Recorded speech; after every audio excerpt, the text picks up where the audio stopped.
Ito ang larawan ng isang bulok na lipunan. Sa tingin nyo, bakit? Bakit nga ba bulok? Hindi naman siya prutas na nabubulok na pwede nang itapon sa basurahan. O nga no, bakit nga ba?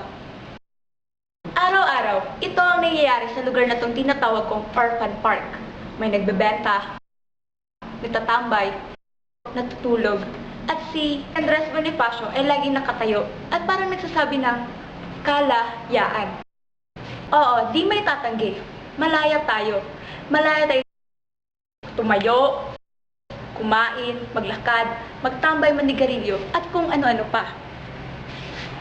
Ngunit di rin kayo may tatanggi kung ang salitang kalayaan na pinaghirapang makamit ng ating mga bayani ay magbubura lang ng dahil sa pera. Anong koneksyon sa pera?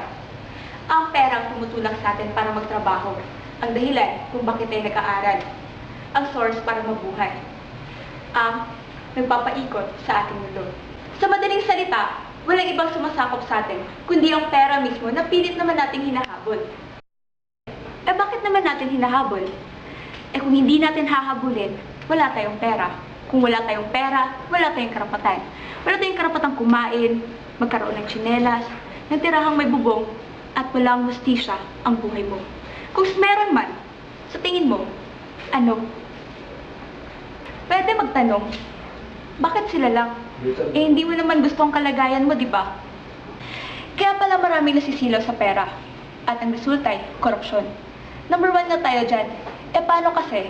Kahit estudyante pa lang, may korupsyon ang nangyayari. Paano na nga lang yung nasa pamahalaan? Ang kalayaan ang nagbigay daan para sa ating mga karapatan. Karapatang pumili, magdesisyon, magsalita, magparinig, at makinig sa totoong nangyayari sa ating lipunan. Ang kalayaan rin mismo ang dahilan ng patuloy na pagtaas ng mga mayayaman at paglubog ng mga mahihirap. Dahil hinahayaan lang niya itong mangyari. Paano kasi? Kalayaan eh. Kung mayroong ecological imbalance, mayroon ring state of living imbalance. Kung ititimbang, nasa itaas talagang mayayaman dahil mas mabigat ang mga mahihirap. Kaya pala, madali nilang naaabot ang kanilang mga karapatan. Pasok na pasok ang Pilipinas sa poverty list top 10 countries. Palakpakan naman natin sarili natin. Malapit na tayo maging number 1. Galing talaga ng Pinas. May kasabihan nga, mabuti pa ang pera, may tao. Ang tao, walang pera. Kaya naman pala napakabilis naman talagang kumalat ng mga mahihirap sa ating bansa. At ito, ang sakit ng ating lipunan, kaya siya nabubulok. Kaya hanggang ngayon, ang mga NPA ay nandito pa rin sa Orphan Park. Ang park na bukas sa lahat para umampon sa mga individual na kulang sa karapatan. Anong karapatan mo? Karapatan ako nga maka-eskwela. Karapatan ko ang magkakaroon ng kalusugan. Ang karapatan ko ay kaning pas trabaho, kulang o kahimtanan yung mga tao, pagkain, yun lang po. At muntik kong makalimutan, ito rin pala ang park kung saan makikita si Bonifacio na lagi nakatayo at parang binibigkas ang salitang kalayaan. Di nga. Kala mo lang yan. Tanong, di na ba tayo uusad?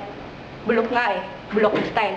Bulok ang pamamalakad ng pamahalaan. Kaya tayo ay nagiging bulok rin. Kaya paano tayo uusad?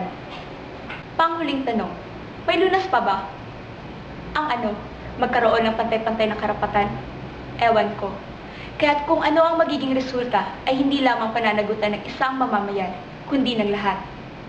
Kaya, tanong ko, instead of sagot, pwede itapon na lang ang bulok na lipunan. Sagot, nasa sayo. PS, wala sanang magalit if ever natamaan kayo. O kaya naman, ang matamaan, huwag masyadong halata.